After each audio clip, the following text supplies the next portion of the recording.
would say my friends have been a huge factor in me being able to stay alive, because I dealt with depression before, and so finding out that I was HIV positive, it didn't help my depression, definitely.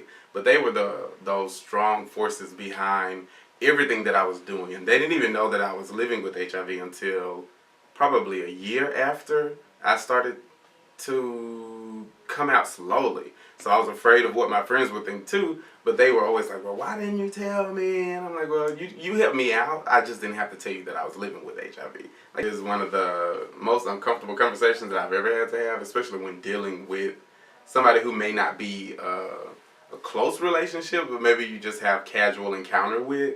So that part is always like, you freak out before you do it because you never know how they're going to react. I've had guys that were super upset, that are like, okay, well, we can't do it. It's like, well, that's not a problem on me. That's a perception of you. That's your perception of who I am as a person. When I first found out, I think it was about 3,700. I think it was like 3,789 or something. Which means your CD4 count was about? My CD4 count was pretty good. I was still at 860 something. I think 867. Like crazy. I remember those numbers like 3 years ago. But I was so excited to get that viral low to CD4 count. I was like waiting patiently, like not patiently, waiting erratically to like find out those numbers. It can also be another traumatic experience for people.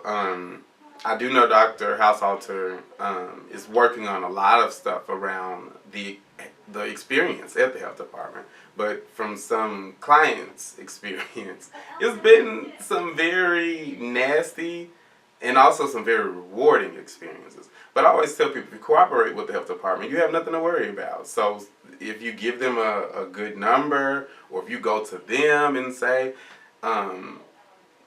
this is who I am, and this is, what do you need from me? Like, that's what you go in with. And then it's not always a terrible situation. So when I was an advocate, like right there with the client, I was always there. So I would go to the doctor with them or take them to the health department. So that way they wouldn't get that fear or that mistreatment.